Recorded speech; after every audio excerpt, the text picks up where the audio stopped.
أشهد أن لا إله إلا الله. بسم الله الرحمن الرحيم. الحمد لله رب العالمين.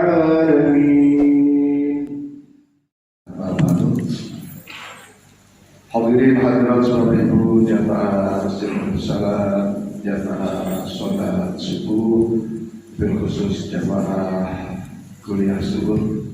Alhamdulillah, syukurillah kita masih diberikan umur, diberikan nikmat sehat, afiat, dan berbagai kenikmatan yang tak mampu kita menghitungnya. Mudah-mudahan berbagai kenikmatan itu menghantarkan kita pada rahmat dan ridhonya dengan amal-amal yang kita laksanakan, baik amal yang wajib maupun yang sunnah. Mudah-mudahan amal-amal kita diterima oleh Allah Subhanahu wa Ta'ala, menghantarkan kita mendapatkan wafat yang husnul khatimah dan mendapatkan dalam surga ya Allah Subhanahu wa Ta'ala dan syafaat dari Rasulullah Muhammad sallallahu alaihi wasallam ya rabbal alamin. Para jemaah sekalian, pada subuh ini gimana Pak Dokter di Lepasnya? Silakan Pak Dokter. Ini bulan yang ketiga beliau menyampaikan materi tentang kesehatan, dan yang pertama tentang stroke, yang kedua tentang demam berdarah. Dan ada satu pertanyaan yang sangat baik, kenapa dulu juga ada pakai kalimat berdarah, sekarang kok ada berdarah, ada demam berdarah. Jadi kita tahu secara teori bahwa kenapa ada demam berdarah yang perlu dijelaskan oleh Pak Tadi. Tentu saja di satu sisi sebagai sebuah pengetahuan, tapi di sisi lain sebagai upaya kita untuk menghindari datangnya berbagai penyakit. Nah, Bapak Ibu sekalian, saya lihat termasuk saya ya, kita ini kan udah STW, udah setengah tua, bahkan tua. Ya, biasanya udah banyak keluhan.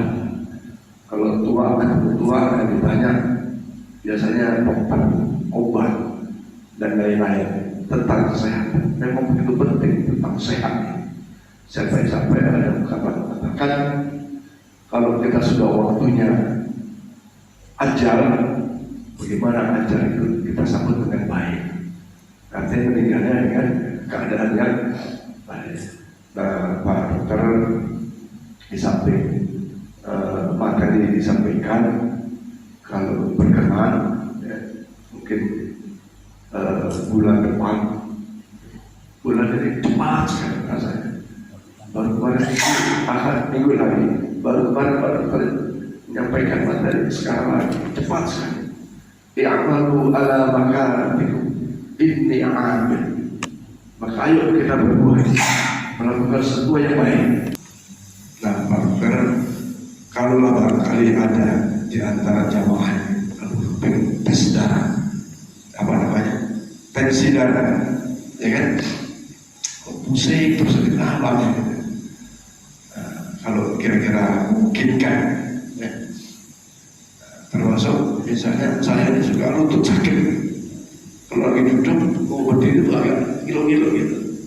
Nah, kalau diperiksa dulu kan, kalau dokter lain itu bayar, nah, ke dokter lain kadang lumayan, ada 150.000 sekali dokter, sekali periksa, ada yang 90.000, ada yang berapa, yang begitulah.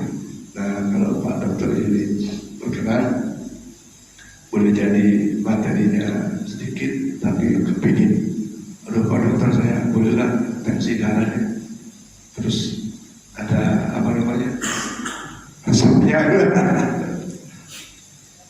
Kira-kira begitu kan, artinya ya maaf beliau sudah berkenan memberikan materi tentang kesehatan, dan saya tahu beliau pun ikhlas lillahi ta'ala, ya, apalagi bisa membantu saudara. Ada bapaknya pusing pada periksa dikit-dikit tangannya kasih rasa. Bisa kan itu. Mudah-mudahan ke depan bisa seperti itu sehingga manfaat yang lebih bagi Pak Dr. Yudi untuk jamaah lebih besar lagi, dan mudah-mudahan tentu dibalas dengan balasan yang sebaik-baiknya dari sisi Allah Subhanahu wa Ta'ala. Saya kira mukadimah dari saya itu, dan kami persilakan Pak Dr. Yudi untuk menyampaikan materi. Dan Bapak Ibu kalau ada pertanyaan, siapkan pertanyaannya, insya Allah bisa dijawab dengan baik. Waalaikumsalam segala demikian.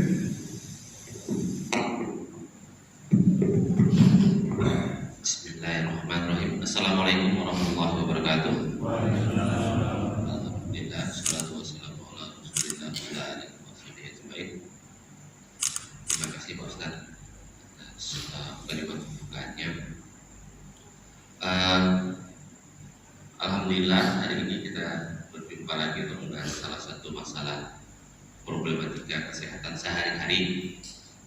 Mungkin bukan untuk mengajari tapi mengingatkan atau belajar bersama.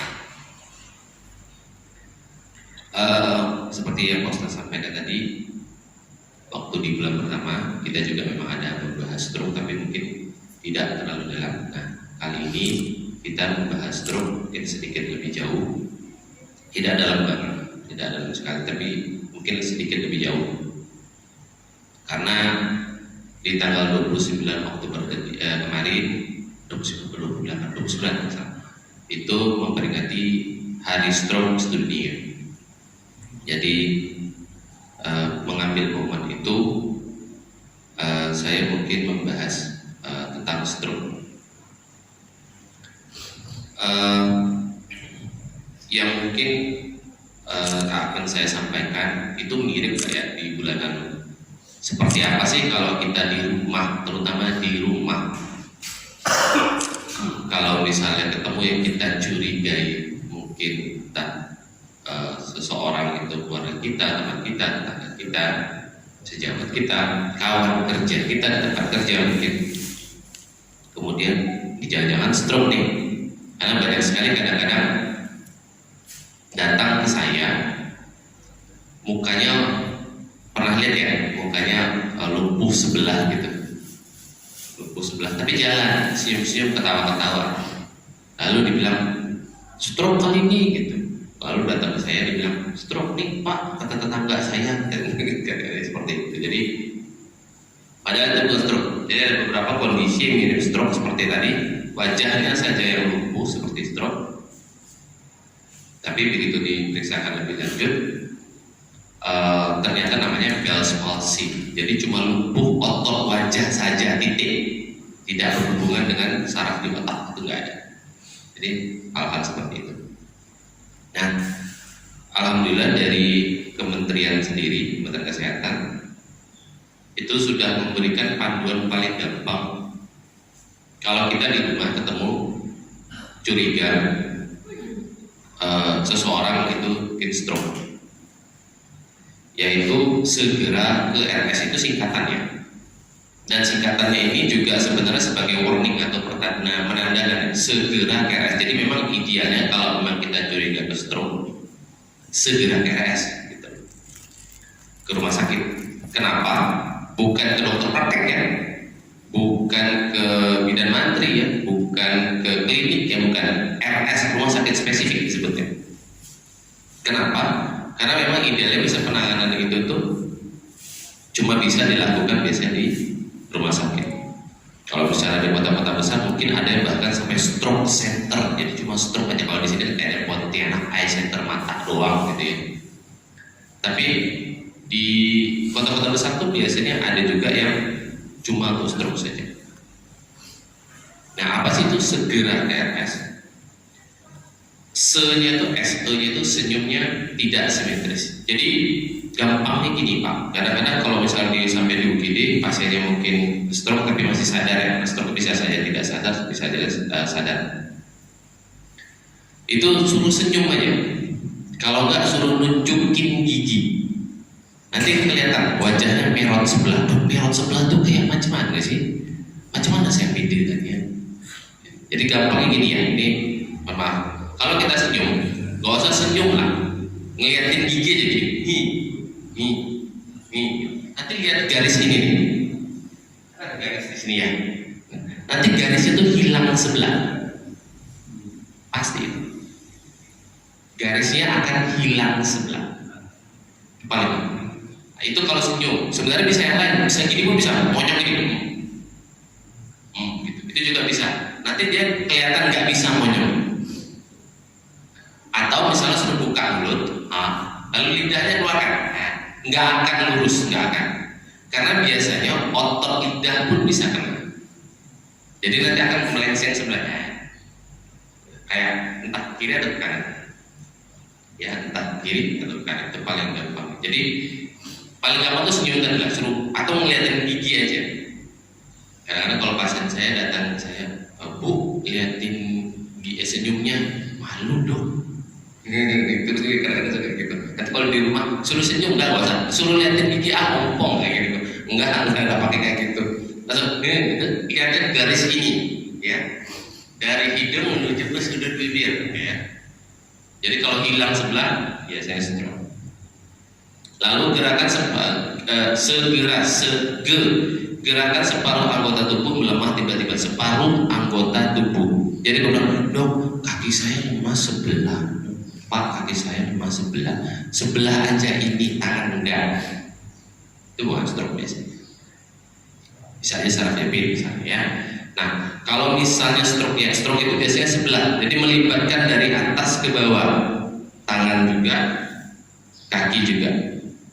Kalau misalnya seseorang itu tiba-tiba serangan dan masih sadar, ingat ya ini masih kita ngomongin masih sadar, nanti yang nggak sadar saya bahas juga. Masih sadar, biasanya paling gampang suruh gini aja. Angkat tangannya kayak gini. Nanti kalau dia lemas sebelah gini, suruh angkat tangan. Cuma angkat tangannya kayak gini. Jadi kita nunjukin, angkat tangannya kayak gini, angkat tangannya kayak gini, Pak. Jadi akan jatuh sebelah. Nah, paling gampang juga ya kalau kita mau meriksanya, kita tunjukin jari kita tuh 1 atau 2 kayak gini, ya. Dua-duanya, lalu tegikan, lalu suruh remas. Nanti kita bisa rasain perbedaan kekuatan remasnya. Jadi pas kayak gini, suruh remas dulu.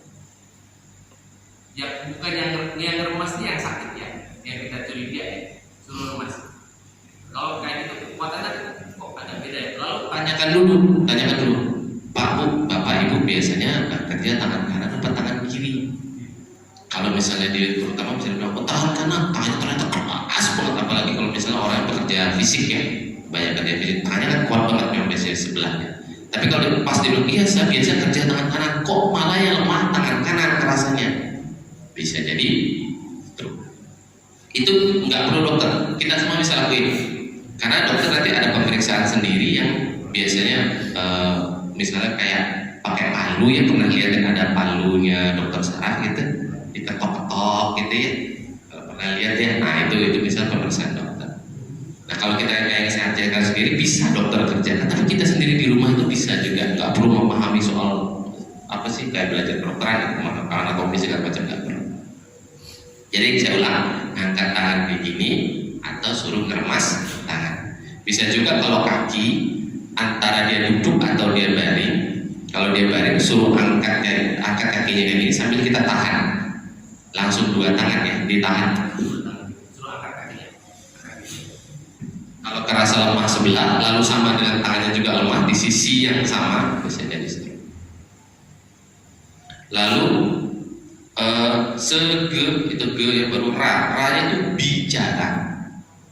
Jadi mungkin udah pada tahu ya, bicara akan bicara jadi pelo. Nah, pelo itu karena tadi otot lidahnya itu juga sampai ke otot lalaknya. Lalak itu tenggorokan bagian belakang ya, atau langit-langit mulut tapi bagian belakang.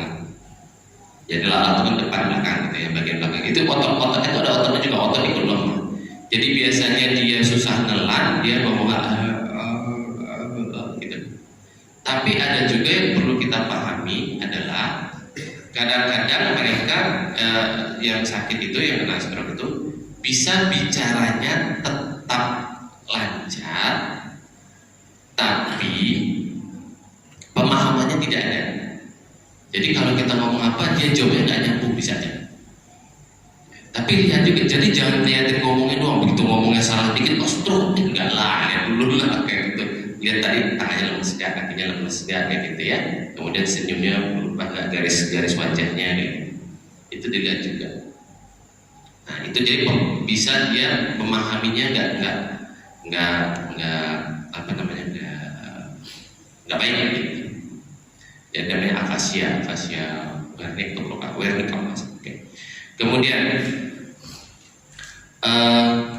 segera, kemudian itu kebas atau baal separuh tubuh. Jadi ini pernah saya temukan sendiri di pasien saya waktu zaman saya masih koas atau sekolah di Jawa Tengah, waktu itu di Semarang. Dia berdiri tegak, senyum, ngobrol bisa, senyumnya bagus masih, tapi kepas doang. Kepas doang baal tuh kesemutan, jadi itulah. Sebelah badan dari atas sampai bawah. Itu pertama kali saya temukan. Jadi itu masuk dalam namanya transient ischemic attack biasanya, atau stroke ringan bahasa orang tuh. TIA, stroke ringan. Itu bisa aja tuh, kepas aja sebelah. Sebelahnya tuh dari atas sampai bawah, baal rasanya. Berhari-hari nggak hilang pun bisa. Kenapa TIA itu penting? Karena stroke ringan udahlah nggak usah dirawat. Gak apa dok, di rumah aja dok. Padahal tadi disuruhnya segera ke RS. Karena itu bisa cuma gejala awalnya aja. Takutnya progresif apa artinya apa? Dia makin menuju ke pemburukan keadaan. Dan itu dokter nggak bisa kasih prediksi hitungannya menit, jam, hari, nggak tahu. Jadi kalau misalnya memang aman ya, menujulah ke rumah sakitnya, takutnya masih bergerak progresif, masih bergerak menuju pemburukan. Kemudian sakit kepala tiba-tiba muncul atau gangguan fungsi keseimbangan. Kalau sakit kepala dok, saya suka sakit kepala sebelah dok. Itu mah bisa, cuma migrain juga bisa. Kayak saya tadi bilang, tidak bisa ngelihat cuma satu gejala saja, harus lihat yang lain. Oke, sakit kepala benar. Sampai muntah pun karena stroke bisa. Sampai kejang pun karena stroke bisa. Ada salah satu pasien dulu saya juga pas sekolah. Ceritanya jatuh di kamar mandi, mungkin sering dengar ya. Jatuh di kamar mandi, lalu ditemukan sama keluarga bahkan dalam kondisi kejang. Habis kejang baru nggak sadar. Paling sering biasanya kalau ketemu jatuh tadi kamar mandi atau di rumah atau di mana, kemudian langsung ngorok. Itu nanti kondisi nggak sadar. Nah, kalau kondisi nggak sadar itu nanti kita bahas ya. Ini yang kita stroke curiga yang sadar. Karena kalau yang sadarnya suka dianggap remeh, sering banget. Nah kemudian tadi yang gangguan keseimbangan. Jadi pernah dengar istilah vertigo ya? Pusing berputar, pusing 7 keliling. Apa kata orang kita tuh? Apa namanya? Bukan pusing 7 keliling. Pitam. Pitam ya, tahu ya pitam. Berputar dunia. Atas jadi bawah, bawah jadi atas, kiri jadi kanan, kanan jadi kiri. Gitu ya, berputar. Jadi biasanya kalau vertigo itu memang seringnya cuma vertigo saja. Jadi vertigo itu bisa berdiri sendiri, tapi bisa juga sebagai salah satu gejala stroke. Bagaimana tahunya? Sama. Cek dulu juga gejala yang lain. Suruh remas, suruh senyum kayak tadi ya. Suruh lidahnya dikeluarin.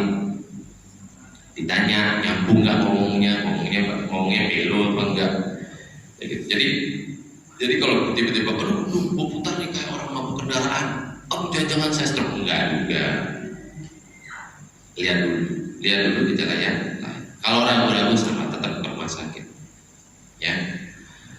Kemudian itu tadi sakit kepala itu ada itu S-nya ya. Jadi segera RS. Saya ulang.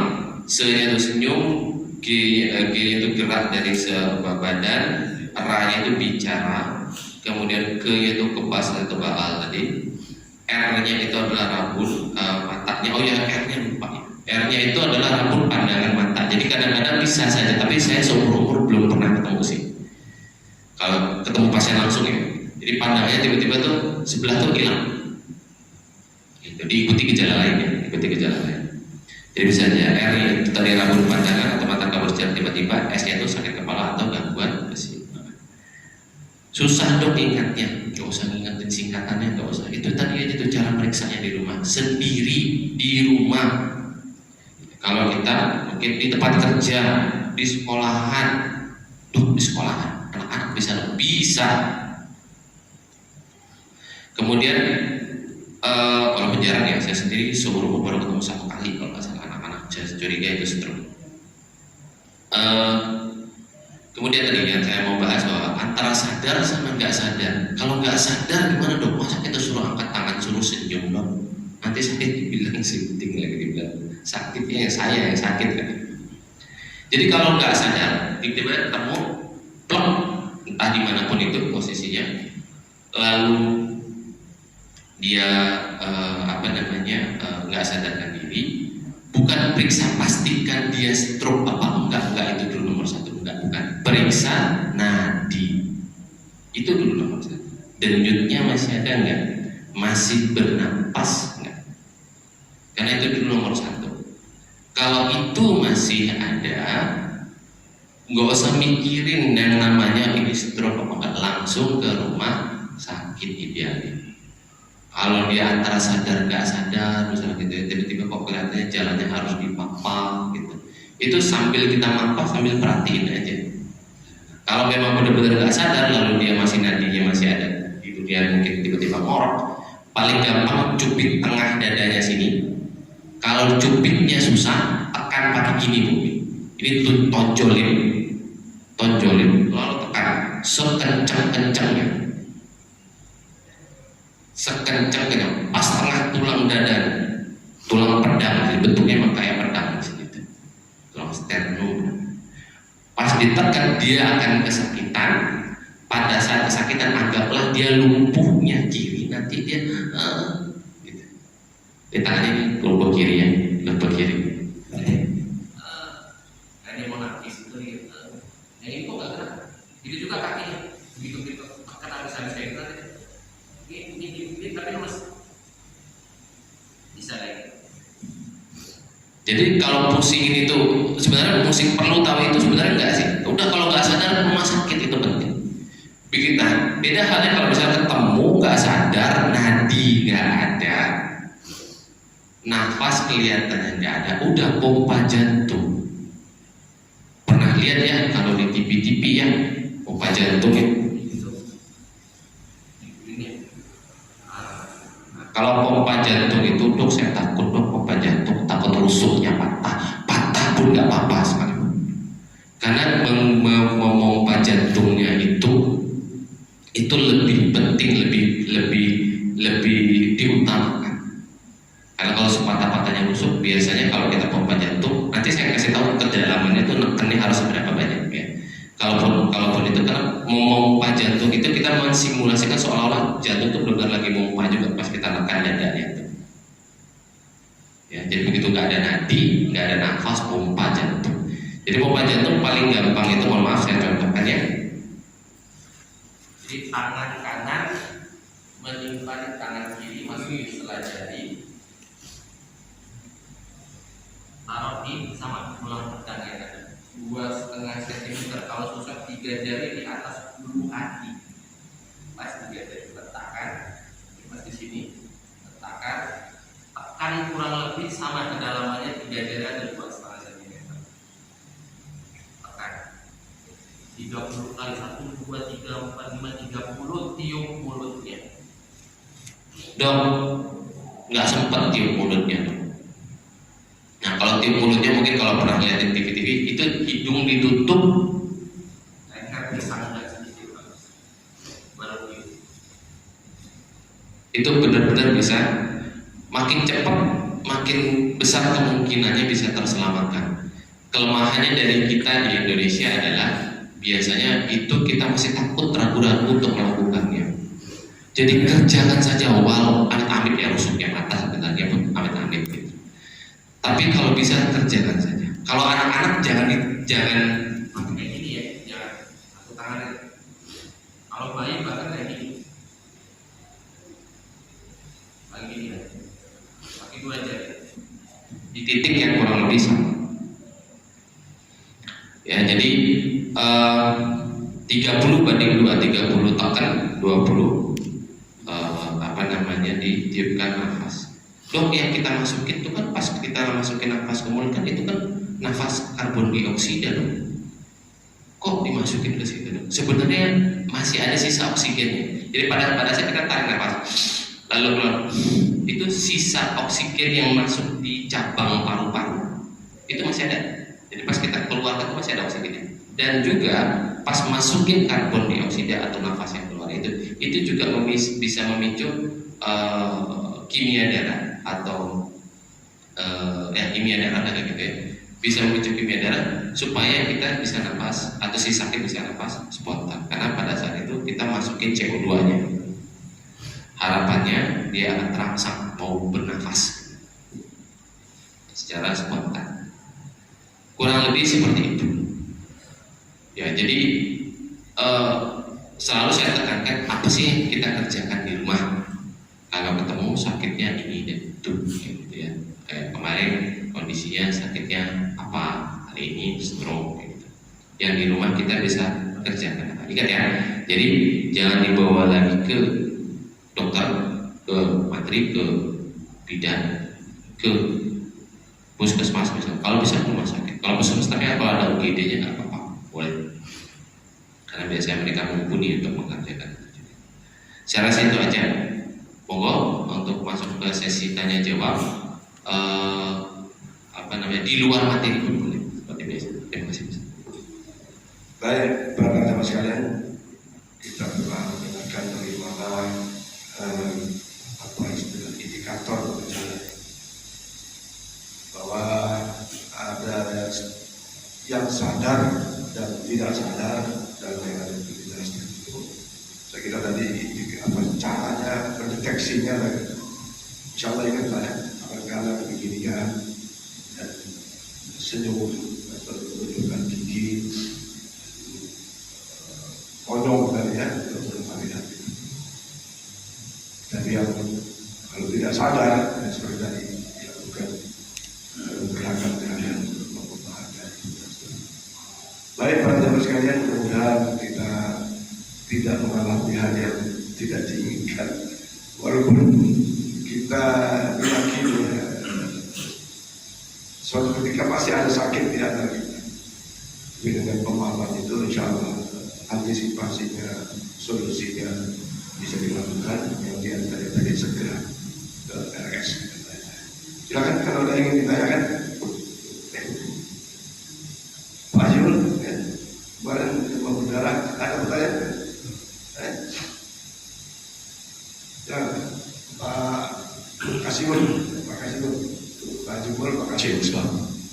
Ini yang mau tadi kan baru cerita deteksi apa ini yang sekarang yang ingin saya tanyakan penyebab dan juga cara mengatasinya, penyebab bisa yang menyebabkan dan cara mengatasinya itu yang dan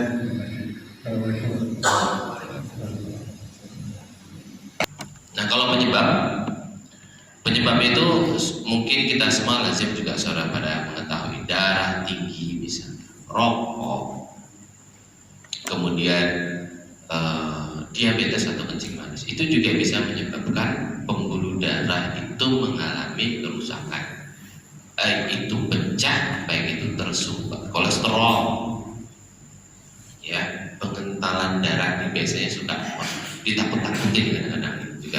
Periksa entah kemana pakai komputer suruh pegang alat. Oh, ini pengentalan darah dari mana? Itu saya bilang kayak gitu ya. Itu harus cek darah gitu idealnya. Ya gitu laboratoriumnya. Jadi pengentalan darah itu salah satu gejala dari kumpulan, kadang-kadang ada hal penyakit lain yang mendasar. Jadi misalnya saya kasih contoh. Pada stroke, kalau tensi lagi tinggi-tingginya, itu pembuluh darah bisa pecah. Ibaratnya kalau kita punya pompa air, selangnya nih ada selang tipis, lembut, tapi berubah jadi kaku dan rapuh. Terus kalau dia pecahnya di sini, amit-amit, sudah tidak pernah terjadi ya, maka terjadilah stroke. Stroke itu yang biasa pecah pembuluh darah, yang darah tinggi itu biasanya pecah pembuluh darah. Kemudian ada lagi yang tersumbat. Misalnya tersumbat itu sama tadi, misalnya rokoknya tinggi kayak gitu. Kemudian kolesterolnya juga tinggi, atau gabungan keduanya atau salah satunya. Nah, itu bisa menyebabkan bayangkan tadi sampai tadi selang itu pembuluh darah, tapi di otak. Selangnya itu tuh terjadi tumpukan trombus. Jadi dan kolesterol itu kayak memicunya, numpuk di situ, makin sempit kalau dia udah sampai ke kurang lebih mungkin sekitaran 90 menuju ke 100 misalnya gitu, udah tuh nyempit total, kejadian stroke. Itu yang tersumbat. Jadi kalau penyebabnya stres pun bisa, kolesterol pun bisa, semuran bisa, ya semuran itu secara tidak langsung, tidak kolesterol itu secara langsung dia penyebabnya. Diabetes bisa, kencing manis itu. Kencing manis itu kalau tidak terawat, pembuluh darah yang kecil itu tuh jadi kayak stempelnya bahasanya Pak ya, jadi gampang rapuh. Begitu rapuh nanti nempel tadi kayak itu tuh kolesterol sama trombus itu sebenarnya kayak apa ya? Ya kayak plak lah gitu, yang nempel kan kayak kerak gitu, kayak kerak. Kalau kita di selang itu kalau kita kotor ada kerak-keraknya gitu, itu nempel di situ. Nah, kalau misalnya dia pecah atau tersumbat, kenapa harus segera ke RRS? Tadi bukan segera singkatannya apa tadi ya, maksudnya kenapa harus menuju ke rumah sakit tadi? Karena pada saat dia makin besar pembuluh darah, banyak darahnya yang menggenangi ke daerah yang terkena stroke tadi, atau pembuluh darahnya itu makin luas yang tersumbat, itu makin jelek outcome-nya, nantinya gejala sisanya. Mungkin pernah lihat, kok stroke berobat ke sini sembuh, berobat ke sana nggak sembuh. Padahal bukan, mohon maaf ya, kadang-kadang berobat ke ini bingung saya sebenarnya ke A, ke B, ke C gitu ya, alternatif ke rumah sakit, ke dokter, kemana misalnya gitu ya. Gitu ya. Sebenarnya itu juga bisa ditentukan dari seberapa luas sih sebenarnya tersumbatnya. Kalau dia kecil, pecahnya, tersumbatnya, biasanya gejala sisanya juga ringan, gitu. Dan juga secara statistik tidak selalu dia secara statistik misalnya. Kalau pecah pembuluh darah, angka kematiannya tinggi, tapi gejala sisanya lebih bagus. Tapi kalau sumbat, angka kematiannya rendah, jarang sampai menyebabkan kematian, jarang ya, bukan selalu. Tapi gejala sisanya lebih berat, karena jaringan otaknya mati. Kurang lebih kayak gitu Pak. Assalamualaikum warahmatullahi wabarakatuh. Begini dok, beredar di masyarakat yang banyak tidak ketahui bahwa stroke ini menggerogoti sebelah badan kanan atau kiri. Itu banyak masyarakat menjadi heran, kok enggak semuanya, hanya sebelah aja. Atau yang kedua, bagaimana pengaruh stroke ini terhadap makanan? Tadi Pak Dokter menyebut hanya merokok, mungkin ngopi dari salah saya. Sekarang dengan makanan yang lain di rumah tangga kita, seperti saya lah sendiri diintimidasi bahkan. Bapak ini banyak makan garam, banyak makan suka, makannya ikan nasi uduk. Gimana tuh dok? ngasih ini rasa ini bapak kau tuh kurang ngasih itu tidak ini pak dokter maaf ibu-ibu sekalian ibu-ibu ada terutama istri saya ini ya dua aja saya rasa. Langsung ke makanan dulu aja. Ke makanan dulu. Jadi kalau disuruh dilarang, oh nggak boleh banyak makan yang asin-asin, bener pak, bener itu, bener. Jadi istrinya nggak salah itu, udah cakep gitu, udah bener. Jadi gini, kalau kita punya riwayat darah tinggi, orang kadang-kadang suka mikir kayak gini, oh nggak boleh makan yang berlemak-lemak, santan. Nomor satu bukan itu. Nomor satu itu asin, betul. Asin. Jadi orang cuma mikirnya nomor satu itu lemak, santan, gitu ya, minyak, gitu ya. Enggak, nomor satu itu asin. Asin itu pengaruhnya sangat besar ke darah tinggi. Misalnya kita nggak makan garam sama sekali nggak makan garam seharian, itu tekanan darah bisa berkurang 20-30 dari angka teratas tanpa obat. 20 secara teorinya kalau nggak salah, tanpa obat. Tensi kita mungkin biasanya 160, nanti bisa turun ke 140 tanpa garam sedikit. Jadi bukan berarti hidup tanpa garam, enggak juga. Cuma batasi berapa. Seringkali saya ngomong kayak gini sama pasien, jangan misalnya udahlah makannya ikan asin, sambalnya sambal teri. Ikan teri itu asin, udah gitu ya. Gorengan pula, gorengannya beli, asinnya minta ampun. Misalnya gitu ya Pak ya. Jadi memang benar sekali, asin itu pengaruhnya besar. Begitu juga tadi yang lemak, yang santan, memang iya, oke. Tapi nomor satu asin.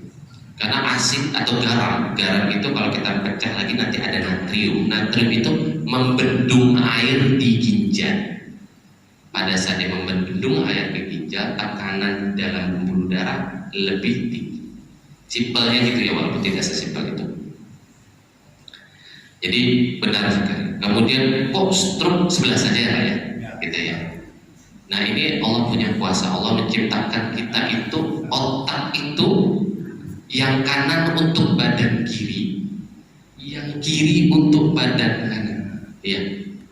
Dari otak nanti ada ke saraf tulang belakang. Ya, saraf tulang belakang itu nanti dia tuh pas mau menuju ke saraf tulang belakang, dia berseberangan. Jadi otak jadi berseberangan. Jadi makanya begitu pecah, satu di kanan, kiri di kanan. Begitu pecah di kiri, kanan. Ya gitu. Bisa nggak dua-duanya dong? Biasanya nggak serentak. Amit-amit, saya pernah ketemu, tapi biasanya mudah-mudahan enggak ya, Allah jauhkan kita dari penyakit-penyakit yang wabah, penyakit-penyakit yang berat, gitu ya. Jadi begitu serangan, biasanya kena ke sebelahnya. Jadi kalau dua-duanya bisa saja.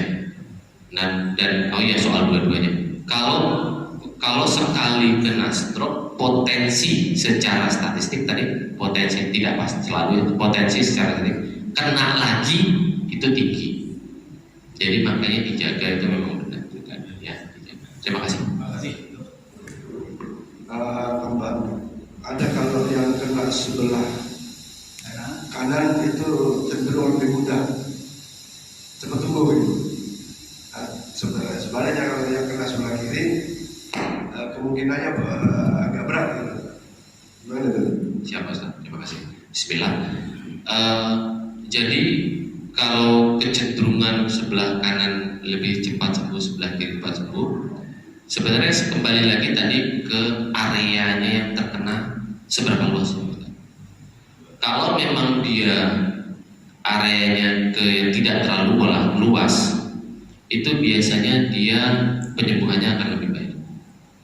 Bagaimana dok tahu luas apa enggaknya? CT scan. Bagaimana dok? Kita dikasih tahu luas apa enggak? Ya dokter yang kasih tahu lah ya, kita mah nggak tahu ya. Bisa juga daerahnya kecil tapi kena ke area yang penting karena di situ tempat nyambungnya bukan nyambung gimana caranya, pokoknya area penting gitu ya. Ada misalnya daerah namanya kapsula interna, sebelah mana dulu saya pun bingung ngejelasinnya. Jadi dia agak ke sisi sebelah sini depan, jadi dia area sini gitu agak ke tengah sedikit, kalau ada otak sebongkak ke tengah sedikit. Itu kalau kena kecil saja berat, kecil saja. Jadi tergantung luasnya, tergantung dia areanya kenanya di mana. Kok bisa kayak gitu dong? Bisa areanya kemana-mana sebelah?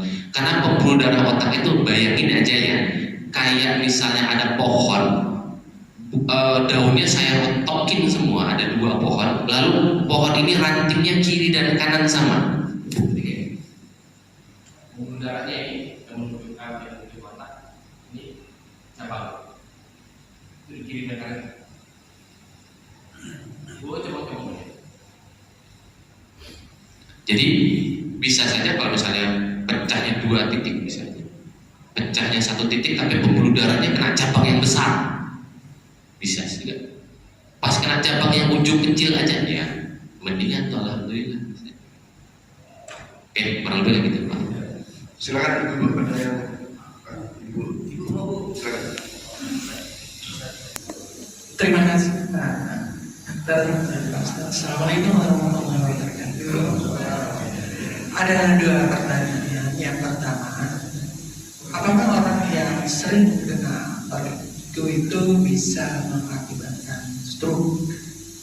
Terus yang kedua, mereka di masyarakat kan selalu mengatakan, oh yang stroke-nya sebelah kanan itu pasti laki-laki. Terus yang stroke kalau kenanya sebelah kiri katanya perempuan. Apakah itu benar gitu? Terima kasih. Assalamualaikum warahmatullahi wabarakatuh. Jadi kalau vertigo berulang-ulang, apakah itu jadi stroke? Tidak. Jadi vertigo sendiri bisa penyakit yang berdiri sendiri. Memang vertigo saja. Vertigo itu misalnya ya, paling sering ya saya temukan itu karena kondisi gangguan pusat keseimbangan di telinga. Jadi bukan di otak, di telinga. Jadi pusat keseimbangan itu ditentukan paling banyak itu 1 di otak kecil bagian sini. Dok di sini suka sakit, makanya vertigo enggak juga. Ya, tapi memang posisinya itu membantu untuk keseimbangan. Lalu telinga kiri dan kanan.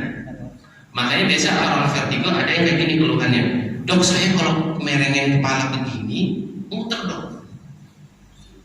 Dok kalau saya dari baring ke duduk muter dok. Jadi ada hubungannya dengan posisi kepala, posisi badan itu sering. Ada juga dok, saya kalau pasien saya ya, ada yang depan komputer, ada yang gadgetnya lama, atau misalnya dia fokus di 1 titik yang lama, misalnya berjahit, berjam-jam depan mesinnya. Ini ya, begitu negakin kepala goyang, walaupun nggak berputar, goyang saja, sensasi seperti di atas kapal. Itu juga vertigo. Jadi belum tentu stroke. Kalau cuma vertigo doang. Nah vertigo tapi diikuti darah tinggi itu suka bersamaan walaupun tidak saling berhubungan.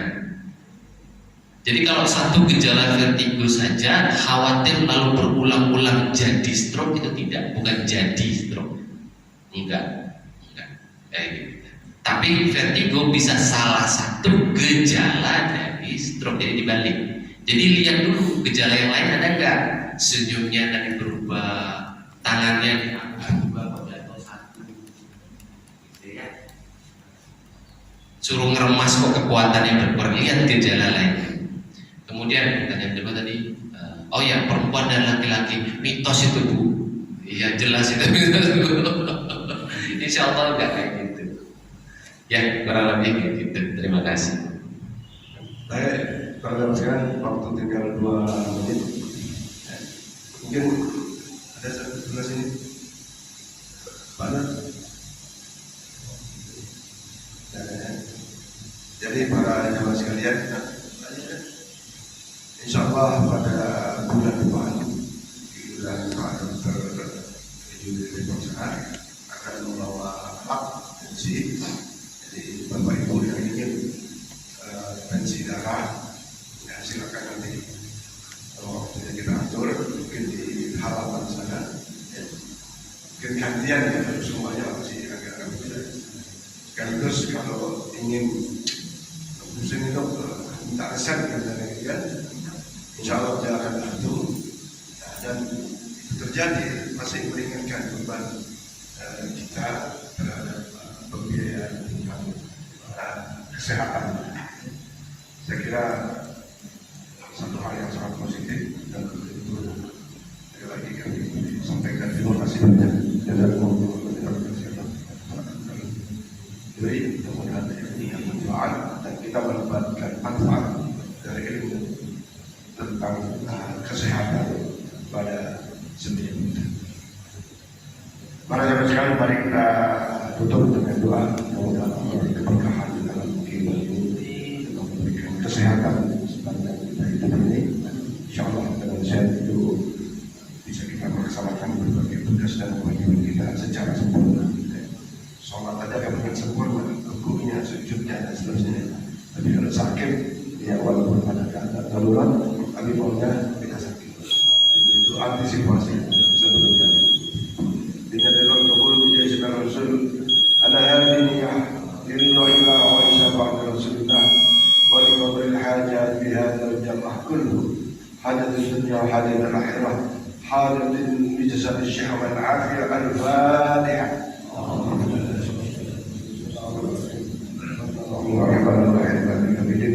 إياك نعبد وإياك نستعين صراط المستقيم صراط الذين أنعمت عليهم غير المغضوب عليهم ولا الضالين آمين. بسم الله الرحمن الرحيم الحمد لله رب العالمين. اللهم صل على سيدنا محمد وعلى آل سيدنا محمد طيب القلوب ودوائها وعافية الأبدان وشفائها ونور الأبصار وضيائها وعلى آله وصحبه وسلم.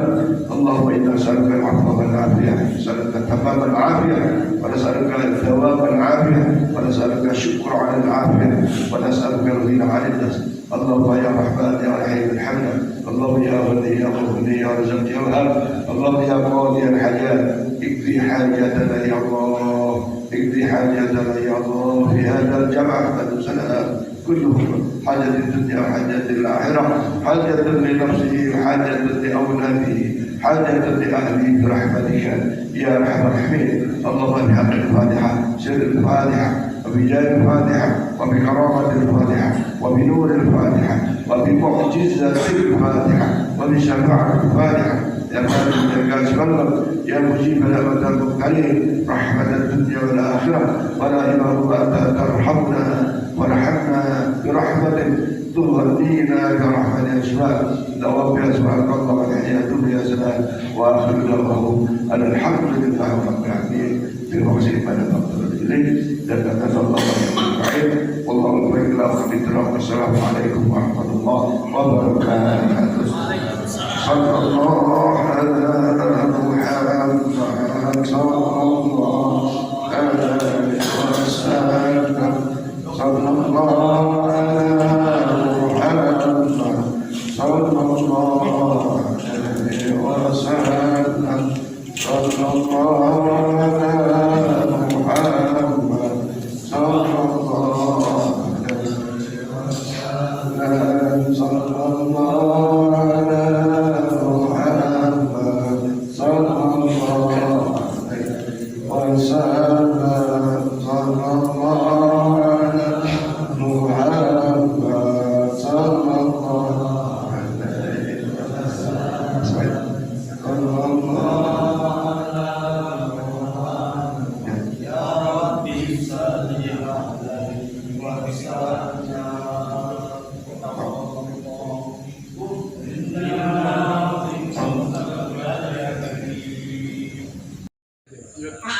Itu padahal pakai kado tiap bulan.